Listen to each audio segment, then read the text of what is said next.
سرکاری ملازمین کو حکومت جو سرکاری مکان الاٹ کرتی ہے، ملازمین بعد میں باہمی رضامندی سے کچھ رقم کے عوض وہ مکان آپس میں تبدیل کر لیتے ہیں، جسے میوچل ایکسچینج کہتے ہیں۔ کیا یہ رقم لینا جائز ہے؟ اس مکان میں بعض اوقات کچھ کمرے فالتو ہوتے ہیں یا کچھ اور سہولیات ہوتی ہیں۔ کیٹیگریز ہوتی ہیں لوگوں کی۔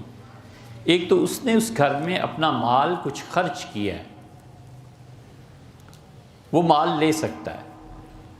گورنمنٹ کی اجازت اسے لینی چاہیے تھی اپنے کمرے زائد بنانے کے لیے، اسے گورنمنٹ سے اجازت لی نہیں، کیونکہ گورنمنٹ اجازت دیتی نہیں، گورنمنٹ کے قانون کے خلاف ہے۔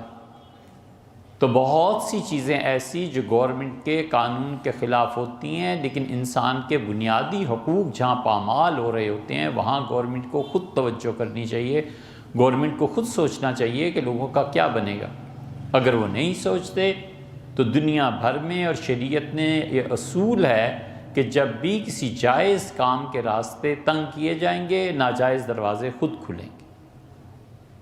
گورنمنٹ کا قصور ہے، گورنمنٹ کو نہیں پتہ پاپولیشن کیسے بڑھ رہی ہے، اسے کیسے کنٹرول کرنا ہے۔ گھر لوگوں کی بنیادی ضروریات زندگی میں سے ہے، اس نے بغیر گورنمنٹ سے اجازت لیے اپنی مجبوریوں کے تحت کمرے بنا دیے، اس پہ جو خرچہ آیا ہے وہ انہیں دینا چاہیے۔ پھر یہ میوچل جو ہوتی ہے ایک دوسرے کے ساتھ میوچل ٹرانسفر جسے کہہ رہے ہیں آپ، یہ جائز ہو جاتا ہے۔ اور اگر گورنمنٹ سرے سے اس بات کو پکڑ لے اور نکال دے تو پھر گورنمنٹ کا بھی حق ہے، اختیار ہے اس کا، مگر مزاحمت کرنی چاہیے۔ اس لیے کہ ہمارے زمانے میں اکثر حکومتیں جھوٹوں کے پاس چلی گئی ہیں، جھوٹ بولتے ہیں۔ دو چیزیں جن پہ خدا نے بار بار لعنت کی ہے، ہمارے حکمران ایسے ہو گئے ہیں، اللہ کی لعنت پڑے ان کے بھی جھوٹ پر جو جھوٹ بولتے ہیں، خدائی کی لعنت پڑے ان ظالموں پہ، خدا امت کی جان چھڑاتے۔ جتنے یہ ظالم ہیں اور جتنے یہ جھوٹے ہیں، اور وہ جھوٹ کوئی ڈھکا چھپا بھی نہیں، ہر روز پڑھ لو، ہفتے بھر کی چیزیں دے، کوئی کچھ کہتا ہے کوئی کچھ کہتا ہے۔ اس جھوٹ کی بنیاد پہ حکومتیں چلتی ہیں۔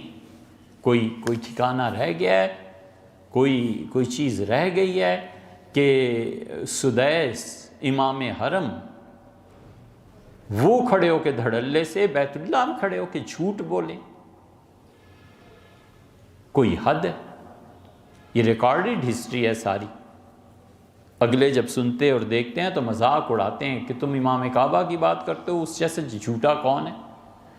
وہ ان جملوں کو کیا دہرائیں؟ عربی میں ان کے خطبے دیکھیں، وہ جو خطبات بدلتے ہیں اور ظالموں کی حمایت کرتے ہیں، یہ کیا ہے سب؟ ولیعذ باللہ۔